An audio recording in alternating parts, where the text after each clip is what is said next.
Deixa eu receber um amigo na minha casa, né? Porque estivemos juntos na última quinta-feira. E sempre com o Magno Malta, você pode ter certeza que você vai aprender. Você vai aprender. Alguma coisa você vai aprender. Numa frase você aprende, né? Numa fala dele você vai aprender. Você aprende. Ele tem essa característica, né? De inspirar, de motivar, de agregar. E estava ali ao meu lado. E eu tive a chance de abraçá-lo fraternalmente e recarregar minhas baterias com esse gigante. Senador, como é bom poder contar contigo aqui. Está em casa já, Magno Malta. Bom dia, senador. Senador, o microfone do senhor está fechado, por gentileza. Acho que agora vai.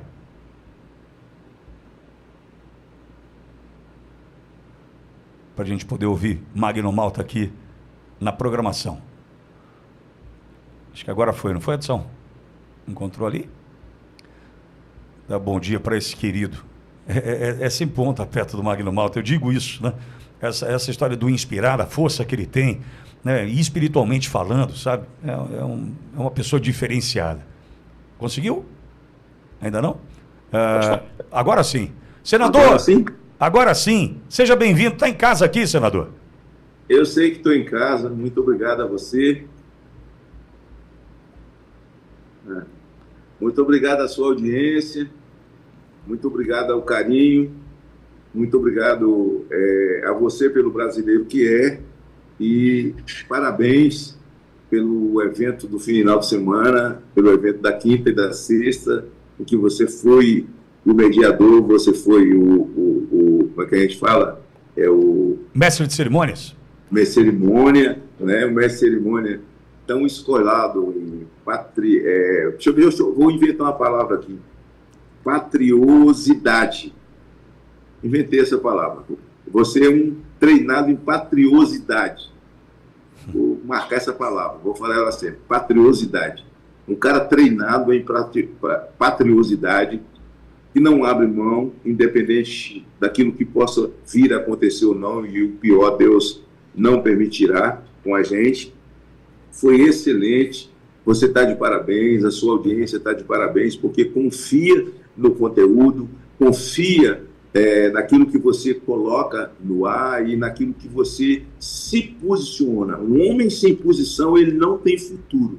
Um homem sem posição, ele pode buscar para ele próprio uma vida nababesca, vaidosa, por alguns momentos, e que são absolutamente passageiros.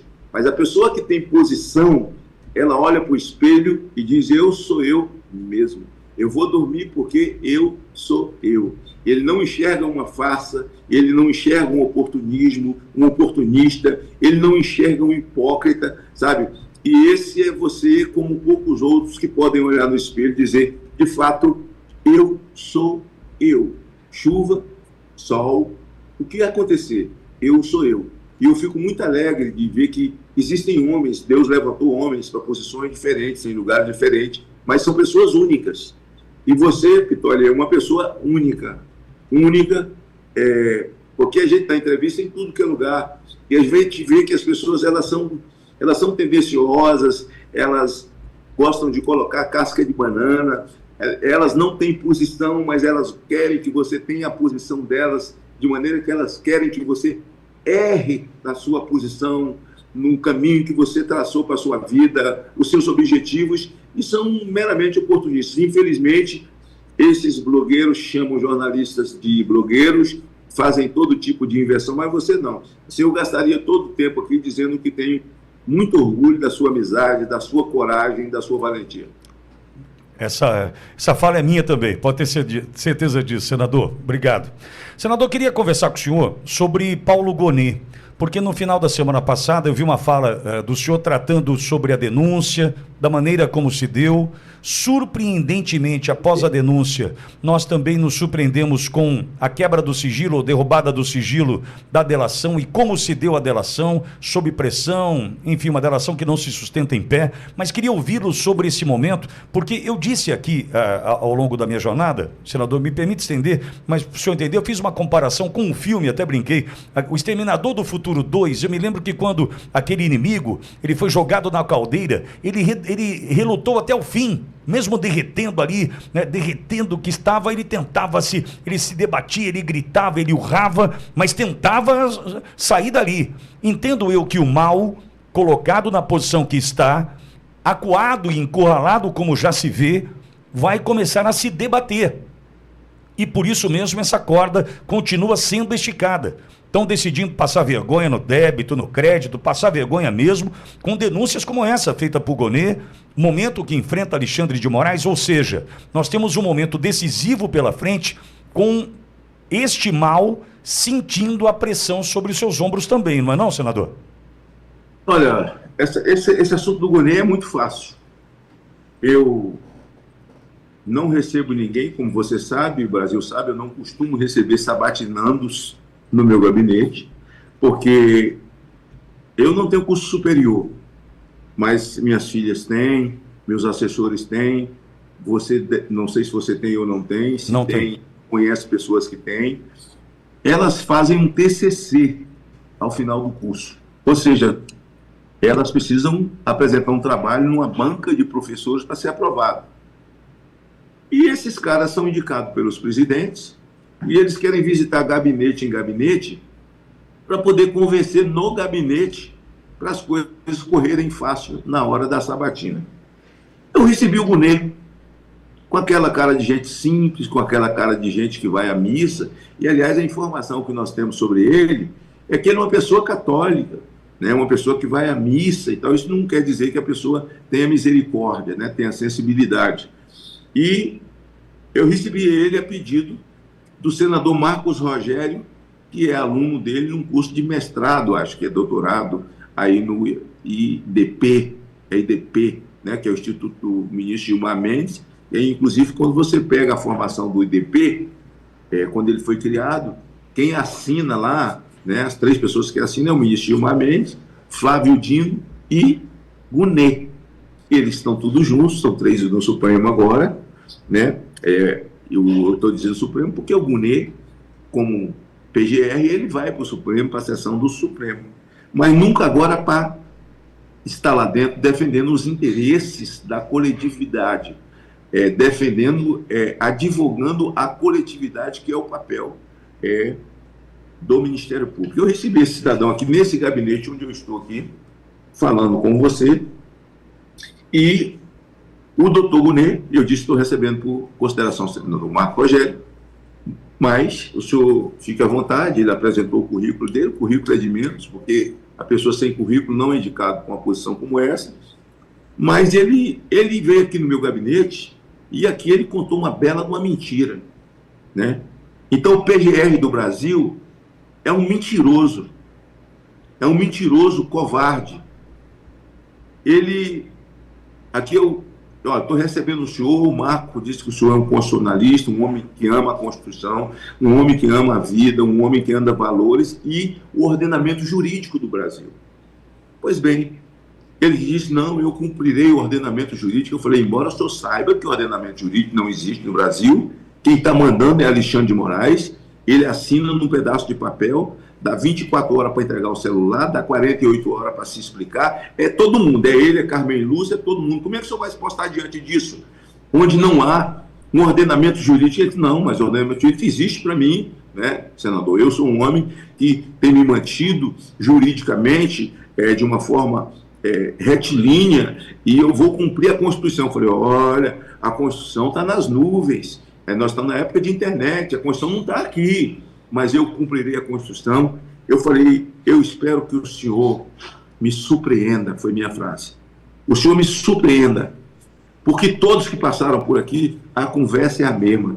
A conversa é a mesma, sabe? São bonzinhos, são pessoas humildes, sentam, esperam, sabe? Traz um currículo encadernado, que não vale nada. Todo senador recebe na quinta e joga na sexta. Porque não depende do currículo, depende do que o sujeito pensa. E nós fomos, então, para a sabatina do senhor Gonê. Quando chegou a minha vez, isso eu não tinha falado para ele.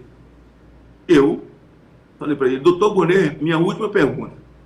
Onde o senhor encontrou base jurídica no TSE para votar pela inegibilidade de Jair Bolsonaro? Que, aliás, diga-se de passagem, esse termo está errado.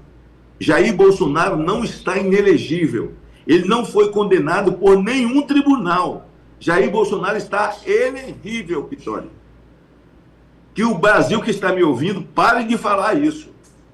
Porque é isso que a esquerda quer, é isso que esse departamento jurídico, cheio de contorcionismo, de palavras, de juridiquês montado, que fica muito mais parecendo aqueles moedores de cana, aquelas máquinas de moer cana, que tem, assim, duas máquinas que uma se entrelaça com a outra, sabe? E não sai nada, só sai caldo. Ali não sai rapadura, ali não sai um melado pronto, só sai caldo naquela maquinazinha. O relatório dele, do Gunê, e lá na sabatina, quando eu pergunto isso, ele tomou um susto. Onde o senhor encontrou base jurídica para votar pela perda de Jair Bolsonaro? Ele disse, senador, é o seguinte, eu estou aqui numa condição de sabatinado. Sim, é por isso que eu estou perguntando. Bem, a gente imagina, senador, porque, assim, o conjunto, né? Então a gente pensa, alguém é condenado porque a gente pensa, porque imaginamos, e tal. As pessoas estão sendo condenadas pelo imaginamos, pelo que a gente concluiu, que fulano pode estar ligado a não sei. Pode estar ligado ao quê? Cadê a prova? Cadê o corpo? Cadê a arma? Alguém está indo para a penitenciária sem ter cometido um crime que vocês não conseguem provar. Onde é que está a prova? Então eu fiz essa pergunta para ele, ele só gaguejou. Se gaguejamento é um idioma, foi o idioma que ele falou. É só pegar lá, e se quiser pode entrar nas minhas redes, que tem lá um vídeo ele gaguejando, o doutor Gunê. O relatório dele é o encontro do nada com coisa nenhuma. Um homem que vai para a PGR, e que tem tantos anos no jurídico e dando aula, fazer um relatório usando textos de WhatsApp.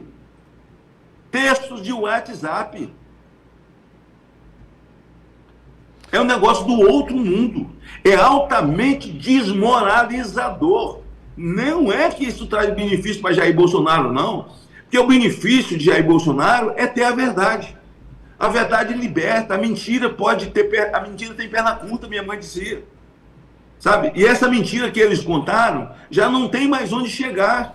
Mas Jair Bolsonaro está elegível. Agora, como é que faz uma peça de encontro quando você encontra pelo meio os assessores e técnicos, peritos, numa conversa de WhatsApp, de áudio, falando sobre o senhor Alexandre de Moraes, essa fera. Alexandre de Moraes, que já se sentiu o monstro do mundo, o próprio He-Man, uma máquina. O homem é uma máquina, o homem é um robô que está comandando o mundo, Soldado Universal. Tem até um filme, né, com esse nome, Soldado Universal, que é um robozão.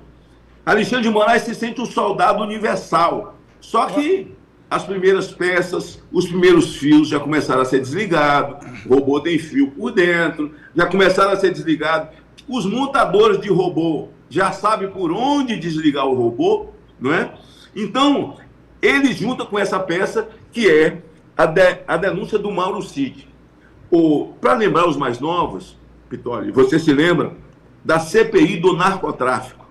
Quando eu comandei a CPI do narcotráfico, queria pedir os mais novos até que fosse a Google e tal, buscar alguma coisa sobre a CPI do narcotráfico. Eu era deputado federal e você sabe que de parlamentares a banqueiros, a narcotraficantes, a investigação correu de Fernandinho Beiramar a o ex-coronel Delbrando Pascoal, que serrava a gente no Acre, que era deputado federal, a banqueiros, deputados federais. Nós indiciamos mais de 900 pessoas e prendi ao vivo mais de 300. Prendi coronéis aviadores da aeronáutica, que fazia tráfico de drogas nas aeronaves da FAB. Veja bem, naquela CPI nós demos uma delação premiada. Senhor Alexandre de Moraes, eu sei o que é delação premiada. Antes que você fizesse, eu, Moroni, que era o relator da CPI, a deputada hoje, Laura Carneiro, naquela época o vice-presidente era Fernando Ferro e Alcione Barbalho, era uma equipe, Vanderlei Martins de Niterói, um delegado de narcóticos, 23 anos da Polícia Federal, e era uma CPI muito forte. Nós fomos no Paraguai tentar buscar Fernandinho Beiramar, que estava na fazenda dos Morel. Tinha um cara do Maranhão chamado Jorge Meres. Esse Jorge Meres foi preso lá no Maranhão, no interior, que ele servia ao crime organizado no Brasil. A gente descobriu, esse cara fez uma delação para nós, muito reservada, de mais de 8 horas. E ele botou no papel todo crime organizado, roubo de cargo, roubo de carga, assassinato na CPI do narcotráfico, no papel. Tudo que aquele cara delatou, ele viajou conosco no Brasil, porque a gente fazia a cariação com ele. Uma CPI que durou mais de 3 anos. E tudo que aquele cara falou era verdade. Mas quem que fazia a cariação? Quem que fazia o depoimento de Jorge Meres? Não era, eu era o juiz naquela época. A gente tinha um Ministério Público conosco, Ministério Público Estadual, Federal e a Polícia Federal agindo fortemente. Quem os ouvia era o Ministério Público. Porque o Ministério Público, para você prender alguém numa CPI, você tem que fundamentar a peça, o porquê você está pedindo a prisão. Com essa peça fundamentada pelo Ministério Público, então o juiz acata e dá a ordem de prisão, e o presidente da CPI, que também é juiz, executa para não prevaricar. A gente vê na delação do Cid, o próprio ofendido, ele toma o lugar do delegado, ele toma o lugar do Ministério Público e ele começa a inquirir. E a gente vê um vídeo onde o indivíduo, ele não faz uma inquirição, ele ameaça o Cid.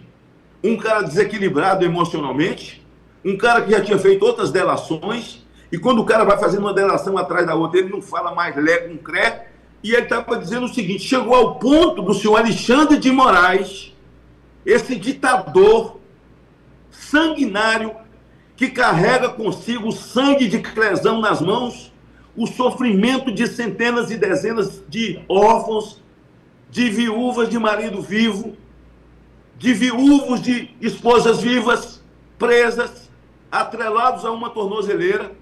Ele então fala para o Mauro Cid: você pode voltar a ser preso, ou o seu pai ser preso, a sua família, sua mulher, sua filha. Ora, que desgraça é essa desse pisteado que tomou conta do Brasil, essa peste, como se ele fosse o dono. Ele é o verdadeiro Nero, ele é o Nero, ele é o Calígula, ele é o Calígula desse século, ele é o Calígula dessa dispensação, né? E toda gente que quer mostrar poder raspa a cabeça, né?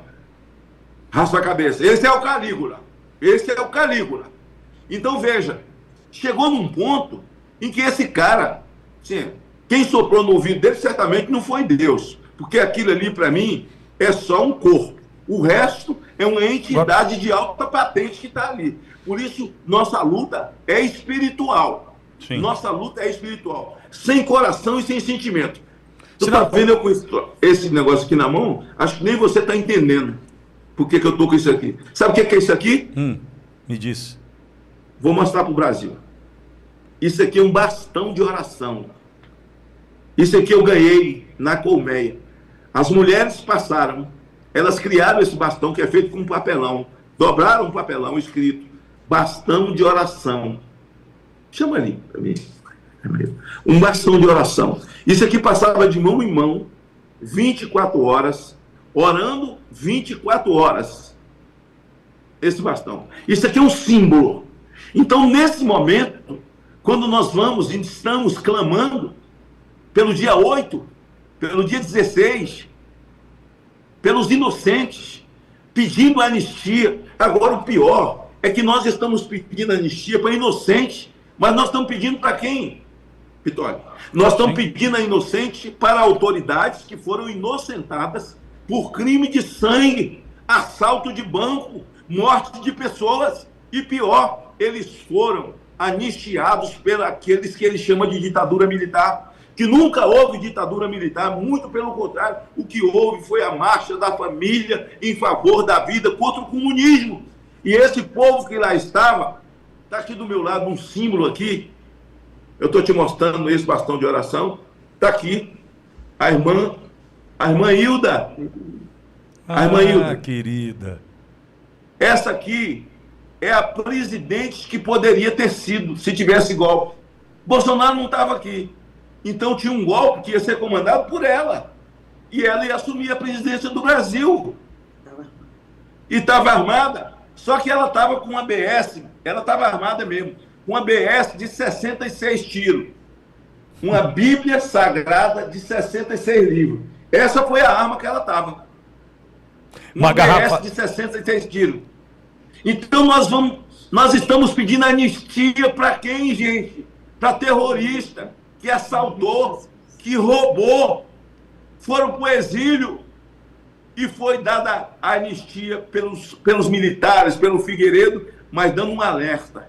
Um dia vocês se arrependerão, porque esse partido vai virar, esse aglomerado de terroristas que deixaram o Brasil em nome da nossa liberdade, eles vão virar partido e vão chegar ao poder. Agora estamos nós implorando, meu Deus do céu, para Lula, para Flávio Dino, que se diz leninista, um atacador das urnas, que as urnas são fraudadas. Estão pedindo para quem? Para Lupe, o indivíduo que denunciou as urnas, que as urnas são frágeis, são fraudadas, e foi ele que entrou pedindo a inegibilidade de Jair Bolsonaro. Ele é do PDT, viu, gente? Ele é do PDT. O Rio de Janeiro está pagando um preço altíssimo por essa DPF do senhor Fachin. Esse aqui eu não recebi também, não. Mas ele, lá na sabatina, falou comigo, parecia um gatinho. Parecia um gatinho. Você sabe a frase mais importante que ele falou comigo? O gatinho? Ele falou assim: senador, se eu for aprovado dessa CPI, for da vontade dos senhores, chamando de senhores, respeitando, pedindo pelo amor de Deus. É passado, fica para trás, porque eu mostrei a militância dele no PT, que ele era um militante petista. A vida começa quando um homem coloca a toga nas costas. Eu disse: não, ministro, não, ninguém nunca vai separar um homem das suas convicções, a não ser uma conversão em Cristo Jesus, mudança de vida. De outro jeito não tem jeito. Ele acatou essa DPF, armou o Comando Vermelho, armou o PCC, quem pode mais, pode menos, e o Brasil inteiro, com essa DPF pedida pelo deputado Molon, do PSB, do partido do Alckmin, ele acatou, e o Rio de Janeiro está vivendo, sabe, uma verdadeira guerra, que morre mais gente do que na guerra da Ucrânia com a Rússia, hoje no Rio de Janeiro, uma cidade linda, de um povo maravilhoso, refém de uma DPF, de um ministro Supremo Tribunal Federal. Nós precisamos mais que isso, que a Câmara aprove e que o Senado aprove. Quando, na época da votação aqui, eu votei contra Davi Alcolumbre. Eu tenho as minhas convicções. E Davi Alcolumbre, ao passar a eleição, deu uma entrevista, e Vossa Excelência, chamei de Vossa Excelência, e você tem excelência mesmo para eu te chamar assim. Obrigado. Dizendo que o 8 de janeiro, essa pauta de anistia não interessa o Brasil. Tá maluco? Como que não interessa o Brasil? É só o que interessa o Brasil. É a liberdade do seu povo. E eu dizia no plenário: Vossa Excelência judeu, esse antissemitismo que ocorre no país hoje, Vossa Excelência precisa ajudar a estancar. Então, nós vamos, Pitório, dia 16, para pedir essa anistia. Bolsonaro está sendo levado para um calvário, mas graças a Deus ele está muito bem espiritualmente, fisicamente e determinado, porque sabe que se o roteiro está montado, e acho que o roteiro não está tão montado assim, depois do advento de Donald Trump, depois do advento da descoberta da USAID, que financiava esse crime bárbaro em países, inclusive no Brasil, mudando o processo eleitoral e financiando autoridades. Nós temos ministro no Supremo ligado a Jorge Soros, sabe? Que o voto do ministro contra, aliás, a favor da legalização da maconha, A justificativa dele é muito interessante. Ele diz assim, olha, um brasileiro pode chegar do trabalho, tomar o porre e dormir de porre, que isso não é crime. Como um brasileiro também pode chegar do trabalho e fumar uma bagana de maconha, fumar um cigarro de maconha e dormir tranquilo depois de ter fumado maconha, que isso não é crime. Um ministro fazendo apologia ao crime. Mas eu não espero nada desse ministro, que foi o advogado de César de Batista, um terrorista. Eu não espero nada de um homem que condenou essa mulher a 17 anos de cadeia, aqui está a mãe com os filhos. Essa mulher que escreveu aqui nessa estátua, perdeu o mané. De quem é essa frase? É do ministro do Supremo Tribunal Federal, não tem autoridade, não tem moral. Aliás, quando eu dei o meu depoimento na OEA, mostrando tudo isso aqui, no dia seguinte eu recebi um processo, uma queixa-crime no Supremo, de um advogado do Grupo Prerrogativas, dizendo que eu cometi um crime contra a segurança nacional. Porque eu falei dos advogados de Adélio, que é o homem mais guardado, mais amado, mais glamourizado, mais respeitado do Brasil. Ninguém pode tocar nem no telefone de Adélio, nem no telefone dos advogados, e me meter num processo. Sabe o que vai acontecer? Eu repito tudo o que eu falei, falo mais um pouco, e venha o processo. Eu não temo pela minha vida. Eu quero a liberdade do meu país e a liberdade do meu povo. Deus tem usado o Donald Trump. E nesse último CPEC que aconteceu em Boston, ele mandou o recado para o Brasil. O senhor Alexandre de Moraes, hoje para os Estados Unidos, está sendo já denunciado no seu CPF, não é ministro do Supremo. É um indivíduo que tem casa lá, que descansa por lá, que vive por lá e que já não mais poderá ir lá. Então é o seguinte, esse imbróglio do denúncia de Jair Bolsonaro, em que o relator será Flávio Dino, na primeira turma, e já há uma discordância dentro do próprio Supremo de que tem que levar para o plenário, não uma turma de 3, onde está o Alexandre de Moraes, o Flávio Dino, o discípulo de Lênin, que quem mais matou, o mais cruel de todos os ditadores, o Lênin, e ele se orgulha de ser leninista, de ser comunista dentro do nosso Supremo. Eles querem, tão somente eles. Eu vi um vídeo dele essa semana dizendo que Bolsonaro tem ligação com o diabo, que Bolsonaro é do diabo, que Bolsonaro não tem nada de Deus. Bom, se Bolsonaro não tem nada de Deus e é do diabo, quem era de Deus era o Lênin. O Lênin era um servo de Deus. O Lênin era um temente a Deus, um sujeito que matou, sabe? O sujeito que esmagou populações, quem mais matou nesse mundo. E a doutrina do Lênin é essa mesmo, é passar o rodo, é destruir, é matar, destruir a propriedade privada, é destruir a família com depravação. Esse cara é glamourizado e Jair Bolsonaro é do diabo. Então, assim, nós temos muita esperança, eu tenho esperança e creio que eles são doidos, mas têm juízo. São doidos, mas têm juízo. Eu não acredito que eles terão essa doideira de condenar Jair Bolsonaro. Eu estava senador aqui no impeachment da Dilma. Eu estava falando quando Lewandowski, comandando o impeachment, sofrido, né? Porque Dilma era a mãe dele, foi Dilma que nomeou, ele é esquerdista, ele é daqueles que foi preso e deportado do país e veio cair dentro de uma Suprema Corte, vê como a vida dá volta. Ele põe Dilma elegível, depois de uma questão de ordem feita pelo senador Randolph, que tinha mais de 10 ou 15 páginas, uma questão de ordem enorme. Randolph leu a última página de lá do microfone, ele falou, está deferido. Deferido um troço de 15 páginas que ele nem leu. Não leu teoricamente, porque aquilo já estava combinado. Ele já sabia antes, já sabia da questão de ordem. E Dilma é impeachmentada, comete um crime de responsabilidade fiscal, crime de responsabilidade fiscal que Lula já cometeu desde o primeiro dia de governo. Ele já fez absolutamente mais. Então Dilma ganha o direito de disputar a eleição, Zé Disseu ganhou o direito de disputar a eleição, O Sérgio Cabral está pleiteando com 400 anos o direito de estar fazendo dentro da piscina, em cima de uma cobertura, fazendo vídeos, fazendo lives, falando de vida, de princípios, falando de valor e nos chamando de... nós somos... como é que diz? O que o PT gosta de golpistas? Golpistas? Não, nós somos golpistas. Fascistas? Fascistas. Nós somos fascistas. Então, nesse país, sem lei, sem ordenamento jurídico, sem Constituição, a gente vê o ridículo dessa peça do senhor Gonet. O encontro do nada com coisa nenhuma. Eu estou dando o nome. A peça do Gonet é o encontro do nada com coisa nenhuma. A mostra de uma incompetência ou de um texto escrito mal montado para poder satisfazer quem está acima dele. Há quem diga que ele fez isso para agradar o Lula, porque ele precisa ser reconduzido. Agora, a recondução não é automática. Do tempo que eu estou aqui no Senado, você, para ser reconduzido, você passa de novo.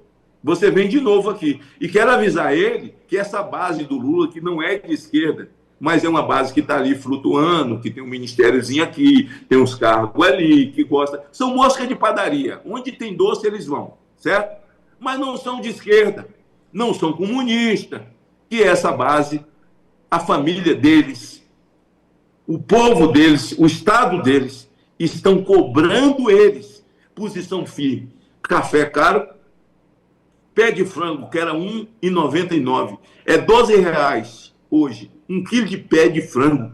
Não estou dizendo que pé de frango não, pé de frango é muito bom, minha mãe gostava muito, era o que ela mais comia, era pé de frango, que tem colágeno, tem uma série de coisas, mas parecia que era uma coisa descartável, não era para rico isso. A abóbora, eu me lembro, o Pitoli, me permite, eu ia para a beira do rio, ninguém plantava lavoura de abóbora, você sabe disso quando você era menino, a abóbora nascia lá no meio do mato.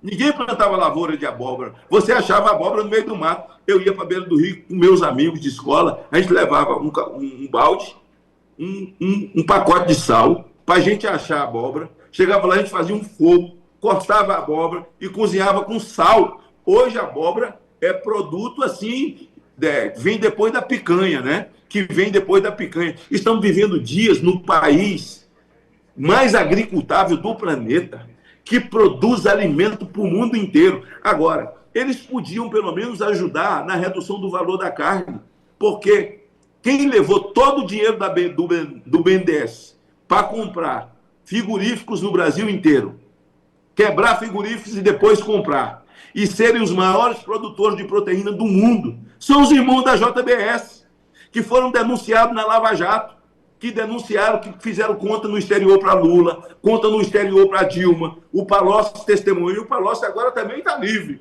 porque o Toffoli acabou de tirar os crimes de Palocci. Palocci denunciou eles. Palocci falou o nome deles. Palocci era para ser crucificado. Não. Eles tiraram os crimes de Palocci. Sim. É para tudo zerar como se nada tivesse acontecido. Não. Aconteceu. Não dá para tirar uma vírgula de quem foi condenado na Lava Jato pelo Moro. Eles nunca tiraram uma vírgula. Enquanto o PT estava sendo preso, as operações eram na casa do PT, era no Instituto do Lula, estava todo mundo batendo palma, inclusive o ministro Gilmar Mendes, que dizia que estávamos vivendo numa cleptocracia, numa democracia, num governo de ladrões. Mas quando começou a prender o pessoal do PSDB, aí mudou. Exatamente. Aí vamos mudar o entendimento da segunda instância, né? Vou mudar, porque aí solta todo mundo. Depois de 5 para 6 anos, Fachin descobre numa inteligência rara que esse homem tem. E na inteligência rara do Zanin, que eu também não recebi aqui, eles descobriram que o fórum estava errado. Não era Curitiba, era São Paulo. Então começa tudo do zero, não tira crime nenhum, só começa do zero. Só começa do zero. Então, quer dizer, os crimes continuam, e a casa caiu. Quando você pega a linha do tempo do depoimento do G. Dias, quando ele disse que estava lá e chamaram ele depois na Polícia Federal, voltou para dentro do palácio, e aquelas figuras que lá estavam no palácio, com ele, fazendo com o fotógrafo da Reuters, ele fazendo fotos e pousando, nenhum deles eu encontrei na Papuda. Você sabe que eu passei parte do meu tempo dentro da Papuda visitando os presos e dentro da colmeia visitando as presas. Aquela loirinha que estava lá, que sai naquelas fotos lá com o G. Dias, aquelas mulheres que lá estavam, ninguém estava na colmeia. Ninguém estava, eu procurei todos, ninguém estava na colmeia. Então é o seguinte, nós temos que ir para a Rua 16, pela anistia dos presos do dia 8, sabe? Eu acho que Jair Bolsonaro não tem nenhum tipo de condenação, reuniu com embaixadores, cartão vacinal, aliás, aproveitando o cartão vacinal, o que você acha, Pitoli? A ministra Nízia não completou o cartão vacinal dela. E ela, o ministério dela, juntamente com governadores e prefeitos, forçando as mães a vacinar os filhos, vacinar as crianças. O funcionário público concursado, ameaçado de ser mandado embora se não tomasse essa porcaria, e tomou. E cresceu o número de embolia pulmonar, o número de pessoas com câncer, cresceu o número de pessoas com infarto, com taquicardia, tudo por causa dessa desgraça. Eu tenho aqui comigo todas as bulas das vacinas, todas, e todas elas dizem, depois de tomar a vacina do Covid, depois de tomar a vacina, você pode ter novamente o Covid. Depois de tomar, você pode ter taquicardia, vírgula, infarto, vírgula, trombose, vírgula, AVC, vírgula, embolia pulmonar, vírgula, e pode ter novamente. E põe entre aspas, embaixo, escrito, placebo experimento. Por que isso? Por que esses governadores não mandaram seus secretários de saúde ler a bula?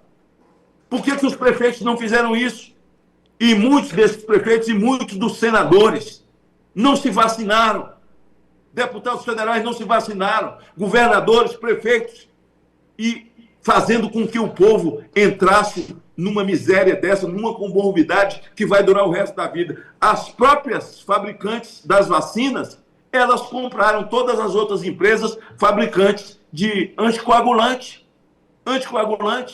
que é a primeira coisa que a pessoa tem que fazer. Agora, eu já ouvi dizer, não sou cientista, é comprovado até porque eu tomo desde o começo, que as pessoas que tomaram vacina, alguns médicos afirmam, tome ivermectina, os 4 comprimidos, o mês, todo mês, para que você não tenha uma surpresa inesperada por ter colocado essa miséria dentro do seu corpo. De maneira, irmão, que nós estamos dentro desse imbróglio. A Bíblia diz que Deus usou 4 leprosos para abrir uma cidade que estava sitiada e fechada pelo exército dos assírios.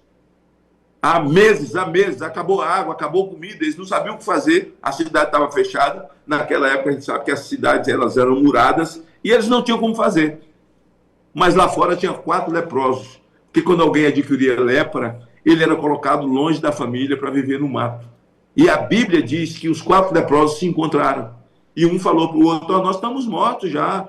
Né? Um leproso, ele morre sem sentir dor, porque cai os dedos, cai a ponta do nariz, cai a orelha, vai caindo os pedaços. Eles estavam espedaçados, eu imagino eles assim, sem dedos, sem nariz, sem lábio, e um disse para o outro, nós já estamos mortos.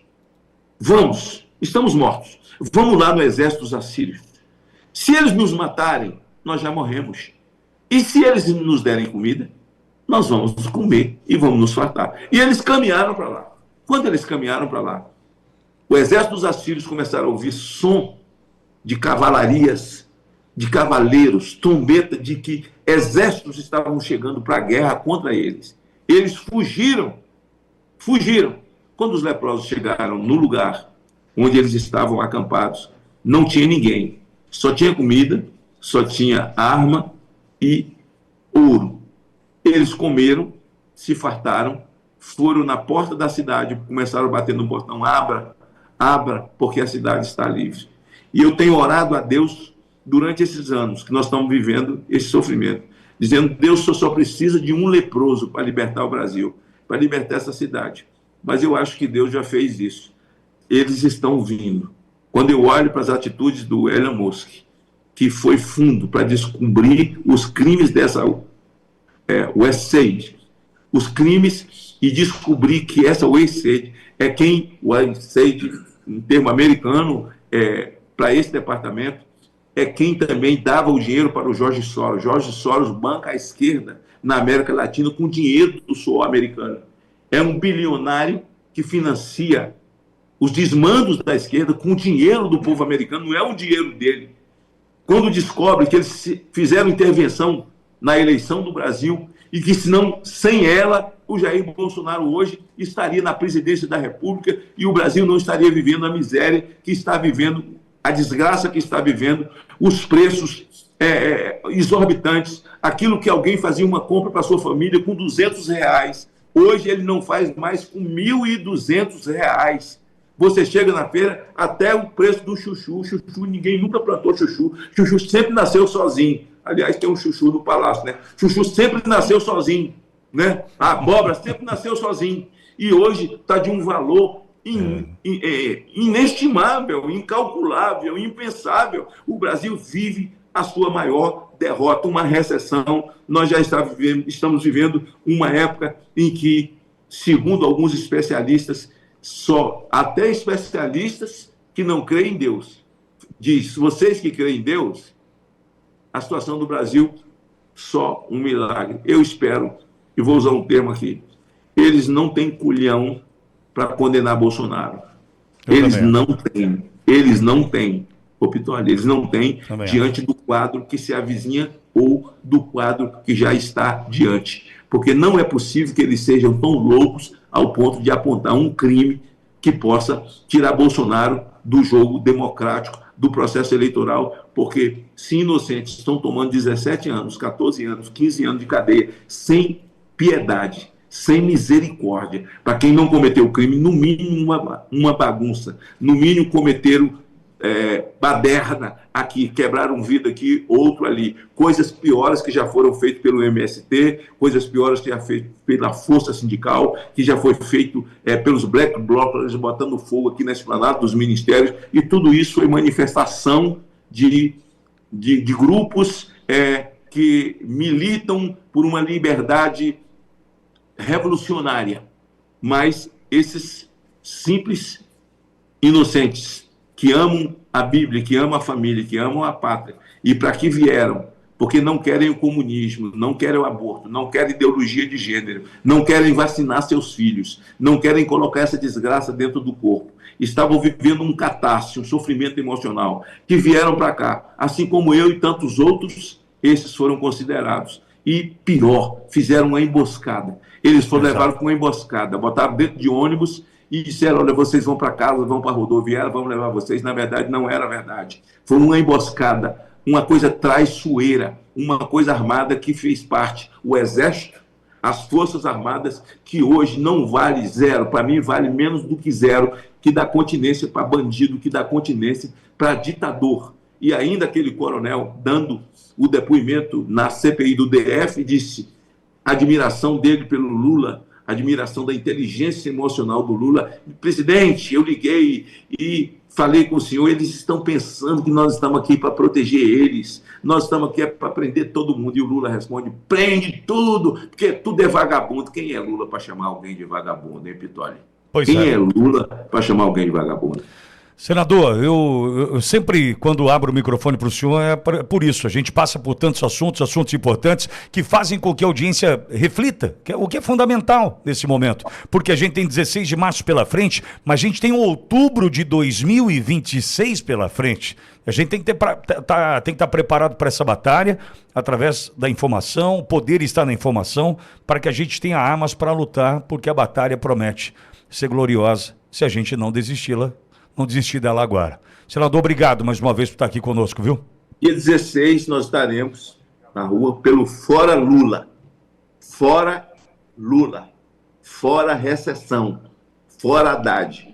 Pelo impeachment de Alexandre de Moraes.